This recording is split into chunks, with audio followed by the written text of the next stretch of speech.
अस्सलाम वालेकुम दोस्तों, आज हम बात कर रहे हैं एक ऐसे बजट फ़ोन की जो सिर्फ 30,000 में आ रहा है और अपने फीचर से दिल जीत रहा है। ये है itel S25 Ultra। सबसे पहले बात करें डिज़ाइन की। itel S25 Ultra में मिलता है 6.6 इंच का HD plus punch hole display जो 90 हर्ट्ज रिफ्रेश रेट के साथ आता है।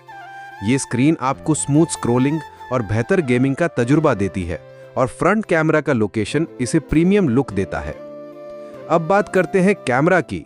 itel S25 Ultra में 50 मेगापिक्सल का मेन कैमरा है जो इस प्राइस में वाकई हैरानकुन है। साथ में फ्रंट कैमरा 8 मेगापिक्सल है जो सेल्फी के शौकीन सार्फिन के लिए काफी बेहतर है। वीडियो भी 1080p तक रिकॉर्ड कर सकता है। इस फोन में मौजूद है यूनिसॉक T606 चिपसेट जो आपको नॉर्मल गेमिंग और मल्टीटास्किंग के लिए काफी है। साथ में 4GB रैम यानी वर्चुअल मिलाकर 8GB और 128GB स्टोरेज जिसे SD कार्ड से बढ़ाया भी जा सकता है।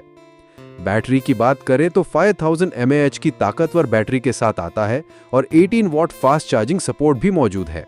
फिंगरप्रिंट, फेस अनलॉक और टाइप सी पोर्ट भी शामिल हैं जो इस प्राइस में जबरदस्त फीचर्स हैं। तो दोस्तों itel S25 Ultra वाकई एक कंप्लीट बजट फोन है। अगर आप कम बजट में अच्छा फोन ढूंढ रहे हैं तो ये एक स्ट्रॉन्ग चॉइस हो सकती है। आपकी क्या राय है नीचे कमेंट में जरूर बताएं। वीडियो पसंद आए तो लाइक, शेयर और सब्सक्राइब जरूर